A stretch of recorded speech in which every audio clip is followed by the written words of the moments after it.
அர்ச்சனை மலராக ஆலயத்தில் வருகின்றோம். ஆனந்தமாய் புகழ்கீதம் என்றும் பாடுவோம். இன்றைய திருப்பலியானது பின்வரும் கருத்துக்களுக்காக ஒப்பு கொடுத்து செபிக்கப்படுகிறது. சுஜி மற்றும் பிஜு, மோனிஷா, மார்கரெட், பீட்டர் மற்றும் குடும்பத்தினர் இறைவன் தங்களுக்கு செய்த அனைத்து நலன்களுக்காக நன்றியாக இந்த திருப்பலியை ஒப்பு கொடுத்து செபிக்கிறார்கள். பிளேசியர் சிஜு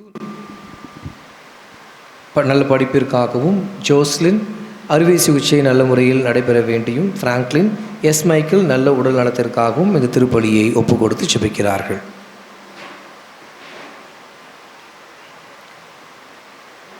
தந்தை மகன் தூய ஆவியாரின் பெயராலே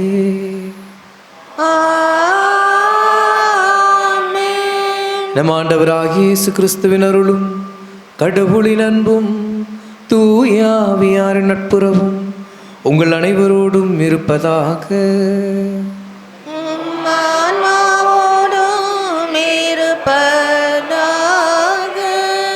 தூய மறை நிகழ்வுகளில் கலந்து கொள்ள தடையாக இருக்கின்ற நம்முடைய பாவங்கள், குறைகள், குற்றங்கள் இவற்றையெல்லாம் நினைத்து மனம் வருந்தி இறைவனிடம் மன்னிப்பு வேண்டுவோம்.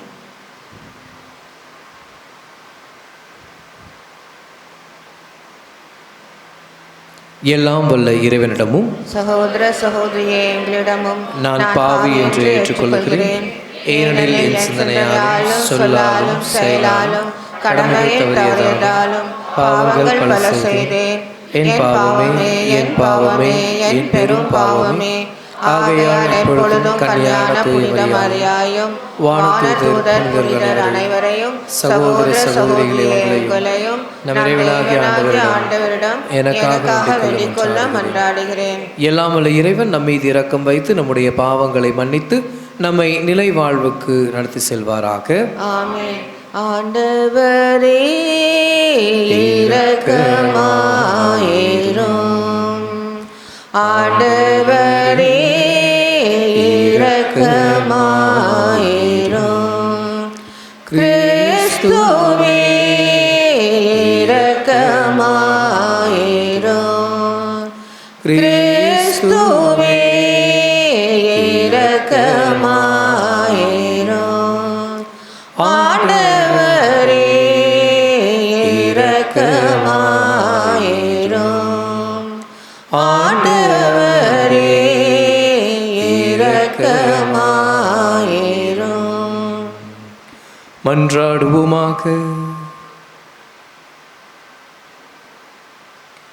என்றென்றும் உள்ள எல்லாம் வல்ல இறைவா, இந்நாட்களில் உமது பரிவிரக்கத்தை நாங்கள் விரைவாக பெற்று அதை முழுமையாய் உணர்ந்து கொள்வோமாக.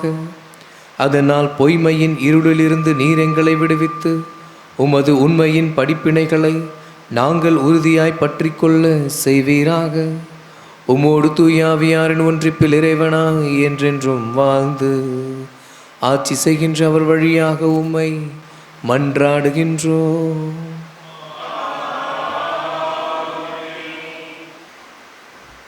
நீர் முழு உள்ளத்தோடு நம்பினால் தடையில்லை. திருத்தூதர் பணிகள் நூலிலிருந்து வாசகம். அதிகாரம் 8, இறைவசனங்கள் 24 முதல் 40 வரை. அந்நாட்களில் ஆண்டவரின் தூதர் பிலிப்பிடம், நீ எழுந்து எருசலேமிலிருந்து காசாவுக்கு செல்லும் வழியாக தெற்கு நோக்கி போ என்றார். அது ஒரு பாலைநில பாதை. பிலிப்பு அவ்வாறே புறப்பட்டு போனார். அப்போது எத்தியோப்பிய அரசர் அலுவலர் ஒருவர் எருசலேம் சென்று கடவுளை வணங்கிவிட்டு திரும்பி சென்று கொண்டிருந்தார். அவர் ஒரு அலி, எத்தியோப்பிய அரசியான கந்தகியின் நிதி அமைச்சர். அவர் தமது தேரில் அமர்ந்து எசாயாவின் இறைவாக்கு நூலை படித்து கொண்டிருந்தார். தூய ஆவியார் பிலிப்பிடம், நீ அந்த தேரை நெருங்கி சென்று அதனோடு கூடிப்போ என்றார். பிலிப்பு ஓடி சென்று அவர் எசாயாவின் இறைவாக்கு நூலை வாசிப்பதை கேட்டு, நீர் வாசிப்பதன் பொருள் உமக்கு தெரிகின்றதா என்று கேட்டார். அதற்கு அவர், யாராவது விளக்கி காட்டாவிட்டால் எவ்வாறு என்னால் தெரிந்து கொள்ள முடியும் என்று கூறி தேரில் ஏறி தன்னோடு அமருமாறு பிலிப்பை அழைத்தார். அவர் வாசித்து கொண்டிருந்த மறைநூல் பகுதி பின்வருமாறு: அடிப்பத்திற்கு இழுத்து செல்லப்பட்ட ஆட்டுக்குட்டி போலும், ரோமம் கத்ரிப்போன் முன்னிலையில் கத்தாத செம்மறி போல அவர் தம் வாயை திறவாதிருந்தார். தாழ்வுற்ற நிலையில் அவருக்கு நீதி வழங்கப்படவில்லை. அவருடைய தலைமுறையை பற்றி எடுத்துரைப்பவன் யார்? ஏனெனில் அவருடைய உயிர் தான் எடுக்கப்பட்டுவிட்டதே. அவர் பிலிப்பிடம், இறைவாக்கினர் யாரை குறித்து இதை கூறுகிறார்? தம்மை குறித்தா அல்லது மற்றொருவரை குறித்தா? தயவு செய்து கூறுவீரா என்று கேட்டார். அப்போது பிலிப்பு இதை மறைநூல் பகுதியிலிருந்து தொடங்கி இயேசுவை பற்றிய நற்செய்தியை அவருக்கு அறிவித்தார். அவர்கள் போய் கொண்டிருந்த போது வழியில் தண்ணீர் இருந்த ஒரு இடத்துக்கு வந்தார்கள். அப்போது அவர், இதோ தண்ணீர் உள்ளதே, நான் திருமுழுக்கு பெற ஏதாவது தடை உண்டா என்று கேட்டார். அதற்கு பிலிப்பு, நீர் முழு உள்ளத்தோடு நம்பினால் தடை இல்லை என்றார். உடனே அவர், இயேசு கிறிஸ்து இறைமகன் என்று நம்புகிறேன் என்றார். உடனே அமைச்சர் தேரை நிறுத்தி கூறினார். பிலிப்பு, அமைச்சர் ஆகிய இருவரும் தண்ணீருக்குள் இறங்கினர். பிலிப்பு அவருக்கு திருமுழுக்கு கொடுத்தார். அவர்கள் தண்ணீரிலிருந்து வெளியேறின உடனேயே ஆண்டவரின் ஆவியார் பிலிப்புவை எடுத்து சென்று விட்டது. அமைச்சர் அதன் பின் அவரை காணவில்லை. அவர் மகிழ்ச்சியோடு தம் வழியே சென்றார். பின்பு பிலிப்பு ஆசோத்து என்னும் இடத்தில் காணப்பட்டார். செசரியா போய் சேரும் வரை அவர் சென்ற நகரங்களில் எல்லாம் நற்செய்தியை அறிவித்தார். ஆண்டவரின் அருள்வாக்கு. பதிலுரை பாடல். அனைத்துலகோரே கடவுளை போற்றி ஆர்ப்பரியுங்கள். மக்களினங்களே நம் கடவுளை போற்றுங்கள். அவரை புகழ்ந்து பாடும் ஒலி கேட்க செய்யுங்கள். நம்மை உயிர் வாழ செய்தவர் அவரே. அவர் நம் கால்களை இடறவிடவில்லை. உங்கள் பதில், அனைத்துலகோரே கடவுளை போற்றி ஆர்ப்பரியுங்கள். கடவுளுக்கு அஞ்சி நடப்போரே அனைவரும் வாரீர், கேளீர். அவர் எனக்கு செய்ததனை எடுத்துரைப்பேன். அவரிடம் மன்றாட என் வாய் திறந்தது. அவரை ஏத்தி புகழ என் நா எழுந்தது. உங்கள் பதில், என் மன்றாட்டை புறக்கணியாத கடவுள் போற்றி. தம் பேரன்பை என்னிடமிருந்து நீக்காத இறைவன் போற்றி. உங்கள் பதில், அல்லேலூயா அல்லேலூயா அல்லேலூயா அல்லேலூயா அல்லேலூயா அல்லேலூயா அல்லேலூயா அல்லேலூயா. விண்ணகத்திலிர் இறங்கி வந்த வாழ்வு தரும் உணவு நானே. இந்த உணவை எவராது உண்டால் அவர் என்றுமே வாழ்வார் என்கிறார் ஆண்டவர். அல்லேலூயா.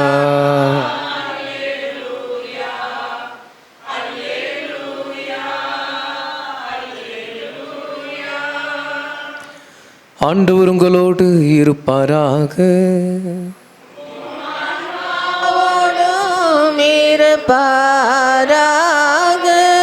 யோவான் எழுதிய நற்செய்தியிலிருந்து வாசகம். ஆண்டவரே மாட்சி உமக்கே. அக்காலத்தில் இயேசு யூதர்களை பார்த்து கூறியது, என்னை அனுப்பிய தந்தை ஈட்டாலொழிய எவரும் என்னிடம் வர இயலாது. என்னிடம் வருபவரை நானும் இறுதி நாளில் உயிர்த்தெழ செய்வேன். கடவுள் தாமே அனைவருக்கும் கற்றுத்தருவார் என இறைவாக்கு நூல்களில் எழுதியுள்ளது. தந்தைக்கு செவிசாய்த்து அவரிடமிருந்து கற்றுக்கொண்ட அனைவரும் என்னிடம் வருவர். கடவுள் தாமே கற்றுத்தருவார் என்பதிலிருந்து தந்தையை எவராது கண்டுள்ளார் என்று பொருள் கொள்ளக்கூடாது. கடவுளிடமிருந்து வந்துள்ளவர் மட்டுமே கடவுளை கண்டுள்ளார். உறுதியாக உங்களுக்கு சொல்லுகிறேன், என்னை நம்புவோர் நிலை வாழ்வை கொண்டுள்ளனர். வாழ்வு தரும் உணவு நானே. உங்கள் முன்னோர் பாலை நிலத்தில் மன்னாவை உண்டபோதிலும் இறந்தனர். உண்பவரை இரவாமல் இருக்க செய்யும் உணவு விண்ணகத்திலிருந்து இறங்கி வந்த இந்த உணவே. விண்ணகத்திலிருந்து இறங்கி வந்த வாழ்வு தரும் உணவு நானே. இந்த உணவை எவராவது உண்டால் அவர் என்றுமே வாழ்வார். எனது சதையை உணவாக கொடுக்கிறேன், அதை உலகு வாழ்வதற்காகவே கொடுக்கிறேன்.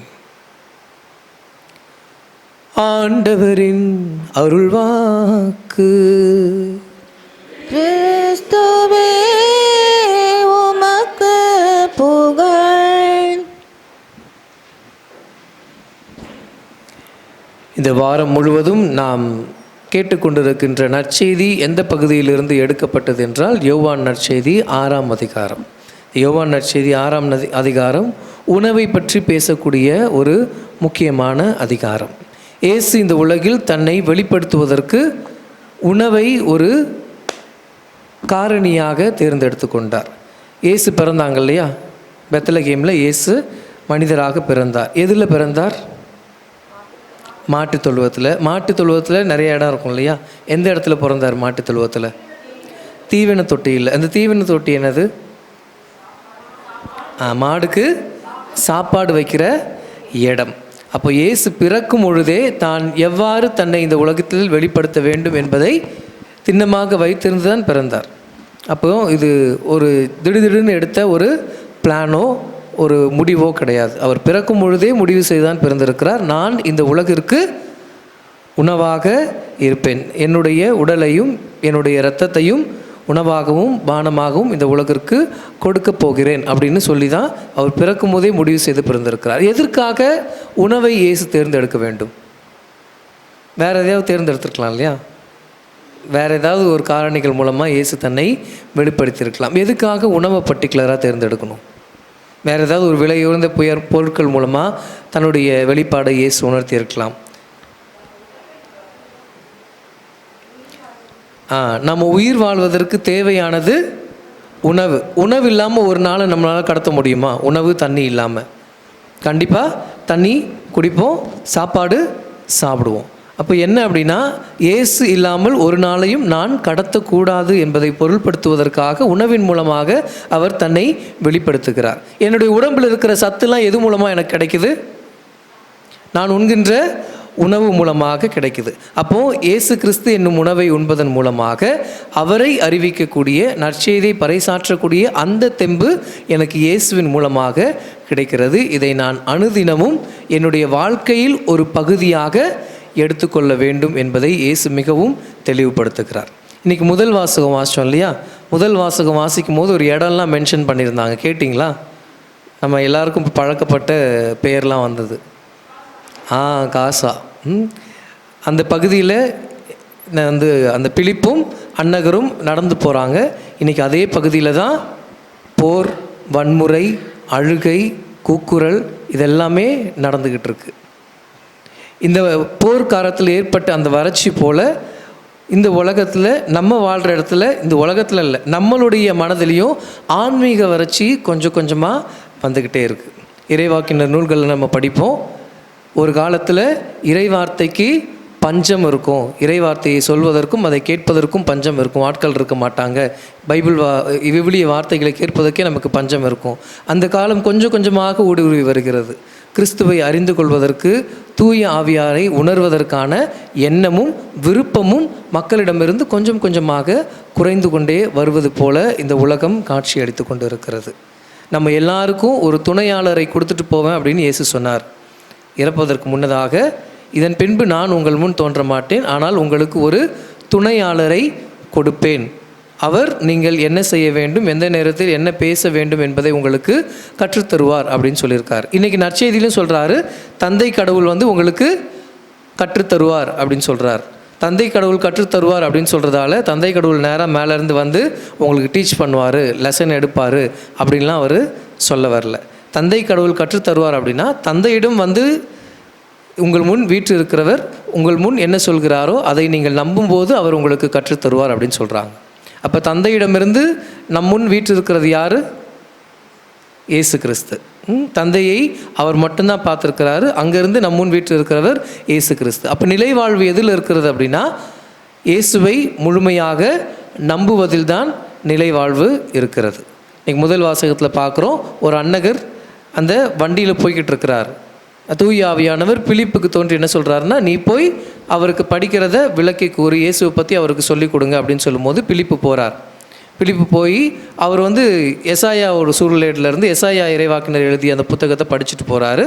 அப்போ பிலிப்பு என்ன கேட்குறாரு அவர்கிட்ட, நீங்கள் படிக்கிறது ஏதாவது உங்களுக்கு புரியுதா அப்படின்னு கேட்கும்போது அவர் சொல்கிறார், யாராவது விளக்கி சொன்னால் தானே எனக்கு புரியும் அப்படின்னு சொல்லும்போது பிலிப்பு வந்து முன்னாடியிலேருந்து சொல்கிறார், யார் இயேசு கிறிஸ்து, யார் இந்த செம்மறிக்கு அடிக்கப்பட்ட செம்மறிக்கு எடுத்துகிட்டு போன போது யார், தன்னுடைய ரோமங்களை கத்தரிக்கும் பொழுது கத்தாத செம்மறி போல் இருந்தவர் யார் அப்படின்றது எல்லாத்தையுமே எக்ஸ்பிளைன் பண்ணுறார். அதாவது இயேசுவை முழுமையாக அவருக்கு சொல்லிக் கொடுக்கிறார். இன்றைய திருப்பலிங்கள் மற்றும் நாம் வாசிக்கின்ற விவிலிய வார்த்தைகள், நாம் பங்கெடுக்கின்ற ஜெபங்கள் அனைத்துமே இயேசு யார் என்பதை நமக்கு கற்பித்து கொண்டும் இருக்கிறது. அவர் கேட்ட உடனே அவர் என்ன பண்ணார் அப்படின்னா, தண்ணி வந்து எடுத்ததுக்கப்புறம் நான் திருமுழுக்கு எடுக்கணும் அப்படின்னு சொல்கிறார். அப்படின்னா அவர் மனம் மாற விரும்புகிறார். ஒவ்வொரு திருமுழுக்கும் மனமாற்றத்தின் அடையாளமாக இருக்கிறது.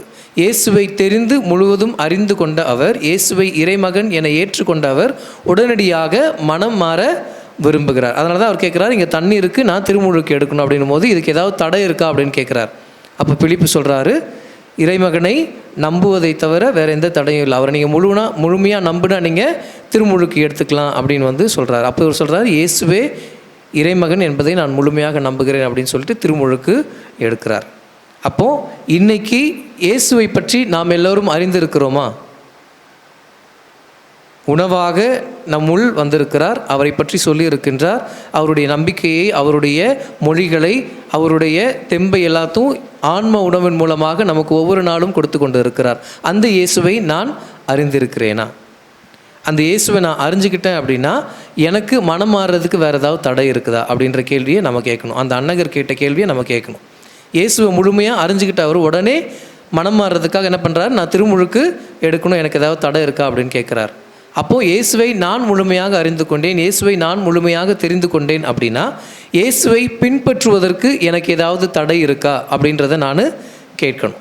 இயேசுவை பின்பற்றுவதற்கு உங்களுக்கு யாருக்காவது ஏதாவது தடை இருக்கா? தடை இருக்கா? இல்லையா? ஒரே ஒரு தடை இருக்குது. என்ன தடை? பாவம்.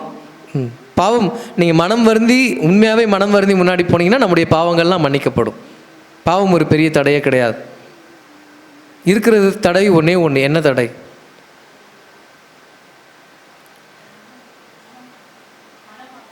மனம் மாறுறதுக்கு ஒன்று தடையாக இருக்குது. என்ன தடையாக இருக்குது?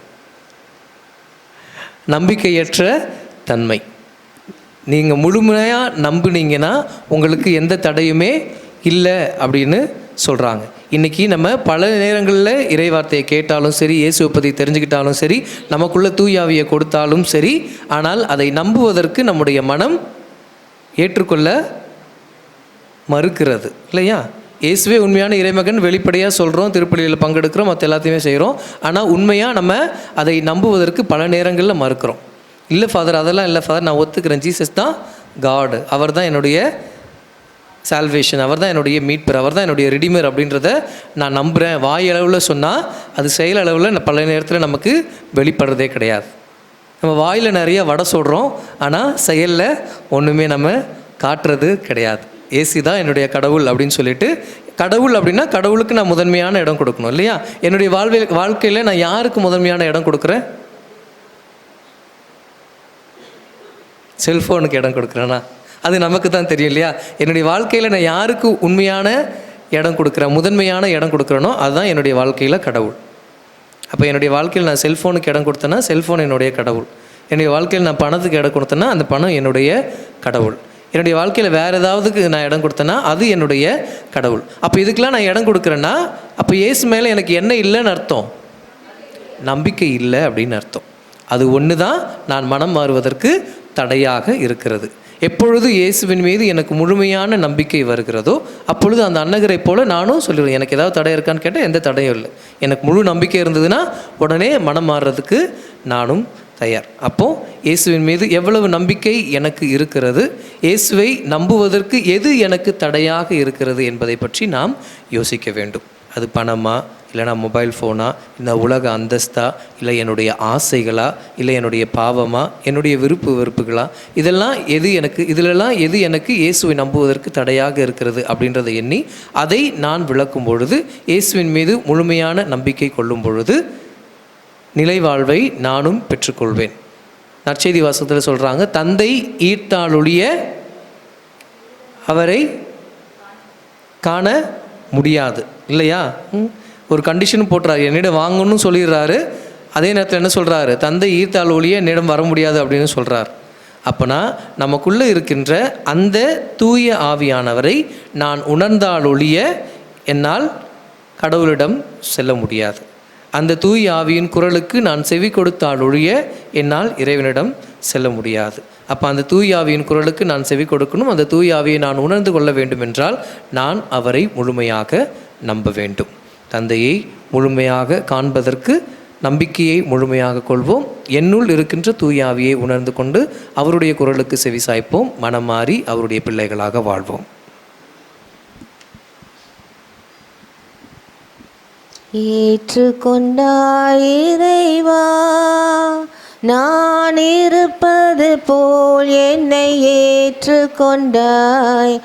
ஏற்றுக்கொண்டாய் இறைவா, பறவையாக நான் இருந்திருந்தால் பறந்து பறந்து பாடிடுவேன். வானம் பாடியாயிருந்திருந்தால் கானம் பாடி மகிழ்ந்திருப்பேன். ஆனால் நானாவேன், ஆனால் நானாவேன். அதற்கு நான் நன்றி சொல்கின்றேன். ஏற்றுக்கொண்டாய் இறைவா, நான் இருப்பது போல் என்னை ஏற்றுக்கொண்டாய். ஏற்றுக்கொண்டாய் இறைவா, மீனினமாக நான் இருந்திருந்தால் நீந்தி நீந்தி வாழ்ந்திருப்பேன்.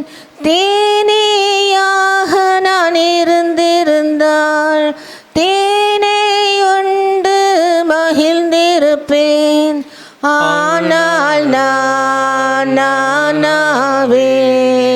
ஆனால் நானாவேன். அதற்கு நான் நன்றி சொல்கின்றேன். சகோதரர்களே, சகோதரிகளே, என்னுடையதும் உங்களுடையதுமான திருப்பலி எல்லாம் வல்ல தந்தையாகிய இறைவனுக்கு ஏற்றதாகும்படி செபியுங்கள். ஆண்டவர் தம் திருப்பெயரின் புகழ்ச்சிக்காகவும் மாட்சிக்காகவும் நமது நன்மைக்காகவும் புனித திருஅவை அனைத்து நலனுக்காகவும் கையினின்று பலியேற்றுக் கொள்வாராக. இறைவா, இந்த பலியின் வணக்கத்துக்குரிய பரிமாற்றத்தால் எங்களை உமது உன்னதமான ஒரே இறை இயல்பில் பங்கு பெற செய்ய வேண்டும் என்று உம்மை வேண்டுகின்றோம். அதனால் உமது உண்மையை அறிந்து கொண்ட நாங்கள் அதை தகுதியான செயல்களால் எமதாக்கி கொள்வோமாக. எங்கள் ஆண்டவராகிய கிறிஸ்து வழியாக உம்மை மன்றாடுகின்றோம்.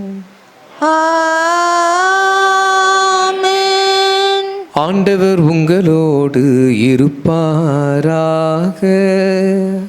உம் ஆன்மாவோடும் இருப்பாராக. இதயங்களை மேலே எழுப்புங்கள். ஆண்டவரிடம் எழுப்பியுள்ளோம்.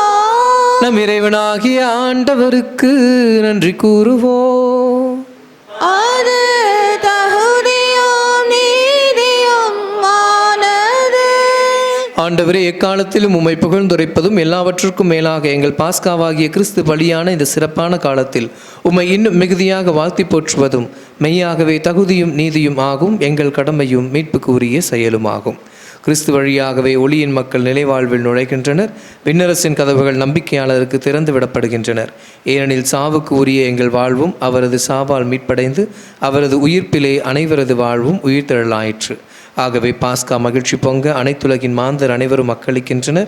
அவ்வாறே ஆற்றல் மிக்கோரும் அதிகாரம் கொண்ட தூதர்களும் உமது மாட்சியை புகழ்ந்து பாடி முடிவின்றி சொல்லுவதாவது: தூயவர் தூயவர் தூயவர், வான் படைகளின் கடவுளாம் ஆண்டவர், விண்ணகமும் மண்ணகமும் உமது மாட்சியால் நிறைந்துள்ளன. உன்னதங்களிலே ஹோசன்னா. ஆண்டவர் பெயரால் வருபவர் ஆசி பெற்றவர். உன்னதங்களிலே ஹோசன்னா. ஆண்டவரே, நீர் மெய்யாகவே தூயவர், தூய்மை அனைத்துக்கும் ஊற்று. ஆகவே உம்முடைய ஆவியை பொழிந்து இக்காணிக்கைகளை தூய்மைப்படுத்த உம்மை வேண்டுகின்றோம். இவ்வாறு எங்கள் ஆண்டவர் இயேசு கிறிஸ்துவின் உடலும் இரத்தமுமாக எங்களுக்கு இவை மாறுவனவாக. அவர் பாடுபட உளம் கனிந்து தம்மை கையளித்த போது அப்பத்தை எடுத்து நன்றி செலுத்தி அதை பிட்டு தம் சீடர்களுக்கு அளித்து அவர் கூறியதாவது: அனைவரும் இதிலிருந்து பெற்று உண்ணுங்கள், ஏனெனில் இது உங்களுக்காக கையளிக்கப்படும் என் உடல்.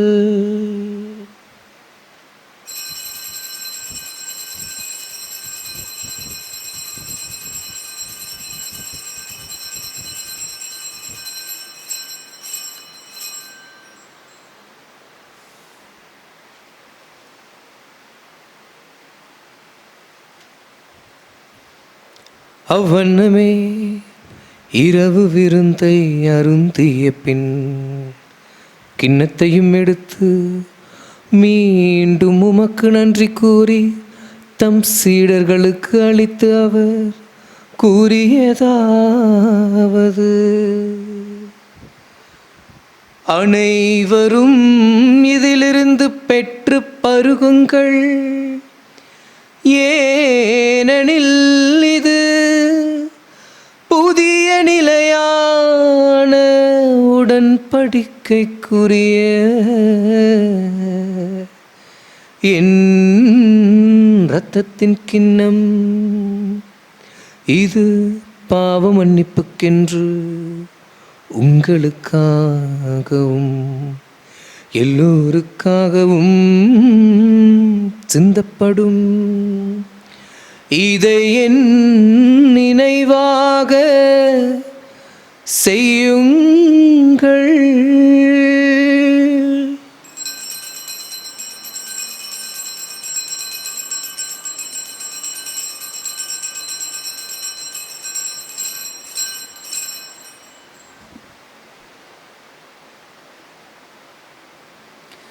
நம்பிக்கையின் மறை பொருள்.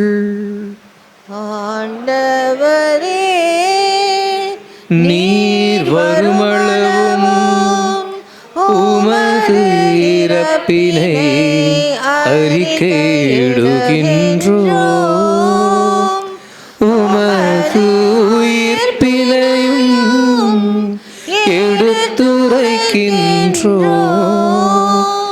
ஆகவே ஆண்டவரே, நாங்கள் கிறிஸ்துவின் இறப்பினையும் உயிர்ப்பினையும் நினைவு கூர்ந்து வாழ்வதரும் அப்பத்தையும் மீட்பளிக்கும் கிண்ணத்தையும் உமக்கு ஒப்புக் கொடுக்கின்றோம். திருமுன் நின்று உமக்கு ஊழியம் புரிய தகுந்தவர்கள் என எங்களை ஏற்றுக்கொண்டீர். எனவே உமக்கு நன்றி செலுத்துகின்றோம். மேலும் கிறிஸ்துவின் உடலிலும் இரத்தத்திலும் பங்கு கொள்ளும் எங்களை தூய ஆவியானவர் ஒன்று சேர்க்க வேண்டும் என உம்மை தாழ்மையுடன் மன்றாடுகின்றோம். ஆண்டவரை, உலகெங்கும் பரவி இருக்கின்ற உமது திரு அவையை நினைவு கூர்ந்தருளும். எங்கள் திருத்தந்தை லியோ, எங்கள் ஆயர் ஜார்ஜ், எல்லா திருநிலையினர் ஆகிய அனைவரோடும் உமது திரு அவை அன்பில் நிறைவு பெற செய்தருளும். மேலும் நாங்கள் இன்று எங்களுடைய மாநிலத்தில் எதிர்கொண்டிருக்கின்ற இந்த சட்டமன்ற தேர்தலை நிறைவாக ஆசிர்வதியும். நாங்கள் எங்கள் நாட்டிற்கு நல்ல தலைவர்களை தேர்ந்தெடுக்க தேவையான ஞானத்தை எங்களுக்கு நிறைவாக பொழிந்தருளும். மேலும் உயிர்த்தெழும் எதிர்நோக்குடன் துயில் கொள்ளும் எங்கள் சகோதரர் சகோதரிகளையும் இறந்தோர் அனைவரையும் இரக்கத்துடன் நினைவு கூர்ந்து உமது திருமுக ஒளியினுள் ஏற்றருளும் எங்கள் அனைவர் மீதும் இரக்கமாயிரும். கடவுளின் கன்னித்தாயான புனித மரியா, அவருடைய கணவரான புனித யோசேப்பு, புனித திருத்தூதர்கள், இவ்வுலகில் உமக்கு உகந்தவராய் வாழ்ந்த புனிதர்கள் ஆகிய அனைவருடன் நாங்கள் நிலைவாழ்வில் பங்கு கொள்ளும் தகுதி பெற்று உம் திருமகன் இயேசு கிறிஸ்து வழியாக உம்மை புகழ்ந்தேத்து மரமருள உம்மை மன்றாடுகின்றோம். இவர் வழியாக இவரோடு இவரில் எல்லாம் வல்ல இறைவனாகிய தந்தையே, தூய ஆவியாரின் ஒன்றிப்பில் எல்லா புகழும் ஆட்சியும் என்றென்றும் உமக்கு உரியதே. ஆமென்.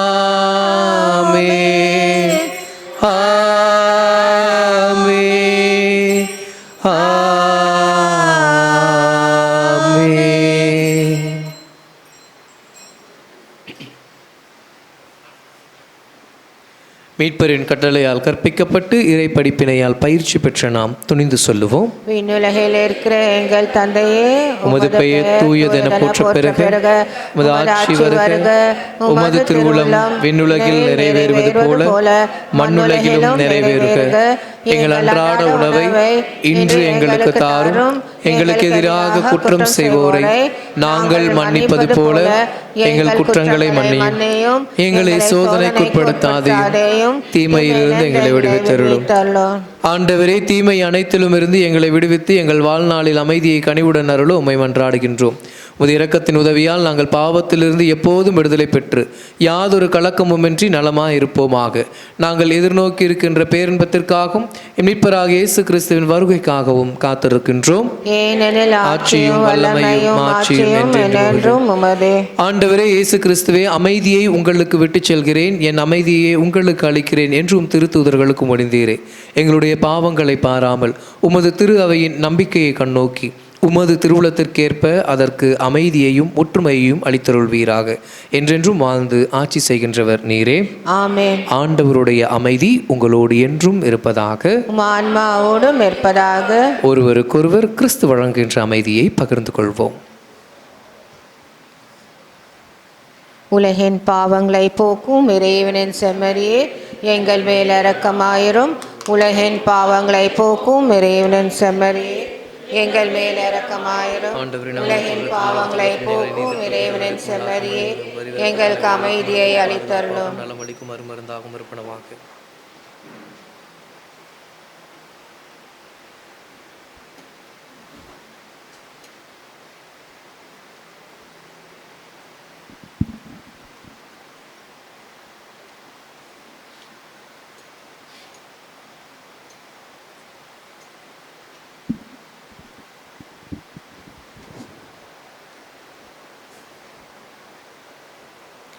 இதோ இறைவனின் செம்மறி, இவரே உலகின் பாவங்களை போக்குகிறவர். மனம் மாற நற்செய்தியை அறிவிக்க ஆன்மீக உணவாக நம்முள் வந்து அதற்கான தெம்பினையும் பலத்தினையும் கொடுக்க இருக்கின்ற அன்பு தெய்வம். செம்மறியின் விருந்திற்கு அழைக்கப்பெற்ற நாம் பேறு பெற்றோர். ஆண்டவரே, நீர் நிலத்தில் எழுந்தள்ளிவர், நான் தகுதியேற்றவன். ஆனால் ஒரு வார்த்தை மட்டும் சொல்லிடலும், எனது ஆன்மா நலமடையும்.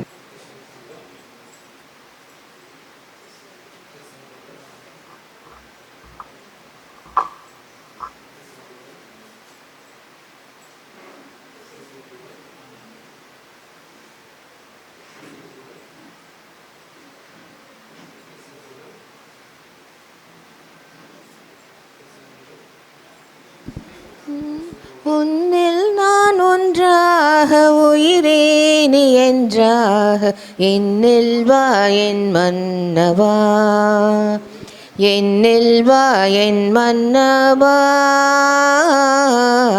என்னில் வா என் மன்னவா. நினைவாக சொல்லாக செயலாக எனில் வாழும் துணையாளனே அல்லவா. நினைவாக சொல்லாக செயலாக எனில் வாழும் துணையாளனே அல்லவா. என்னை நாளும் பிரியாமல் உயிரோடு உயிராக இணைகின்ற என் மன்னவா, என்னை நாளும் பிரியாமல் உயிரோடு உயிராக இணைகின்ற என் மன்னவா, இணைகின்ற என் மன்னவா. உன்னில் நான் ஒன்றாக உயிரே நீ என்றாக என்னில் வா என் மன்னவா, என்னில் வா என் மன்னவா, என்னில் வா என் மன்னவா. கிறிஸ்துவின் ஆத்மமே என்னை அர்ச்சியா, கிறிஸ்துவின் தேகமே என்னை ரட்சியோ, கிறிஸ்துவின் இரத்தமே என்னை பூர்ப்பேயோ, திருவிழா தீர்த்தமே என்னை தூய்ப்பேயோ, கிறிஸ்துவின் பாடுகள் என்னை தேற்றிட, அருள் நீரே இயேசுவே என்னை கேட்டிடும், அரிய காயங்களுள் என்னை வைத்திடும், பிரிந்திட வண்ணமாய் என்றும் கட்டிடும், போரது சத்ருவிடம் நின்றே காத்திடும், மரண வேளைதனில் என்னை கூப்பிடும், பரகதியில் நேரம் உம்மை வாழ்த்தவே, வருக என்றன்போடு என்னை விடும். ஆமென். இறுதி ஆசிரியருக்காக எழுந்து நிற்போம். மன்றாடுவோமாக. ஆண்டவரே, விண்ணக மறை நிகழ்வுகளால் நீர் நிறைவு செய்த மக்களுடன் கனிவாய் தங்கியிருக்க உம்மை வேண்டுகின்றோம். பழைய நிலையிலிருந்து வாழ்வின் புதிய நிலைக்கு நாங்கள் கடந்து செல்ல எங்களுக்கு நீர் துணை செய்வீராக. எங்கள் ஆண்டவராகிய கிறிஸ்து வழியாக உம்மை மன்றாடுகின்றோம். ஆண்டவர் உங்களோடு இருப்பாராக.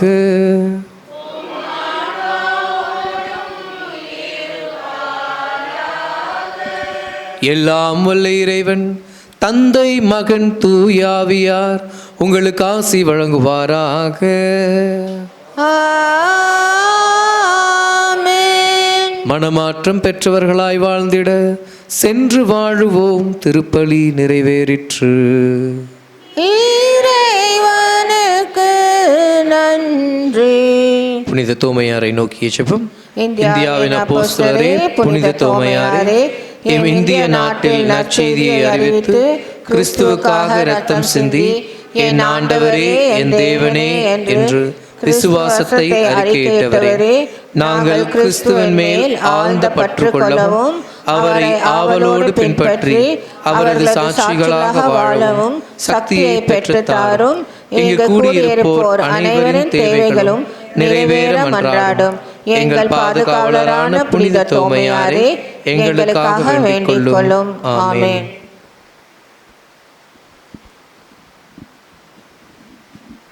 பாடுங்கள் ஆண்டவர்க்கு புதியதொரு பாடல், பாடுங்கள் பாடுங்கள் ஆண்டவர்க்கு புதியதொரு பாடல், பாடுங்கள். அல்லேலூயா அல்லேலூயா அல்லேலூயா அல்லேலூயா அல்லேலூயா அல்லேலூயா அல்லேலூயா அல்லேலூயா அல்லேலூயா அல்லேலூயா.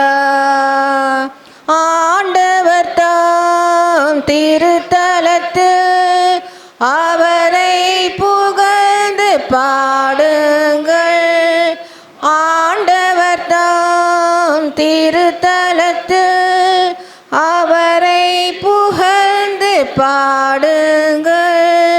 மாண்புயர்வான் மண்டலத்தில் அவரை புகழ்ந்து பாடுங்கள். பாடுங்கள் ஆண்டவர்க்கு புதியதொரு பாடல் பாடுங்கள். அல்லேலூயா அல்லேலூயா அல்லேலூயா அல்லேலூயா அல்லேலூயா அல்லேலூயா அல்லேலூயா அல்லேலூயா அல்லேலூயா அல்லேலூயா.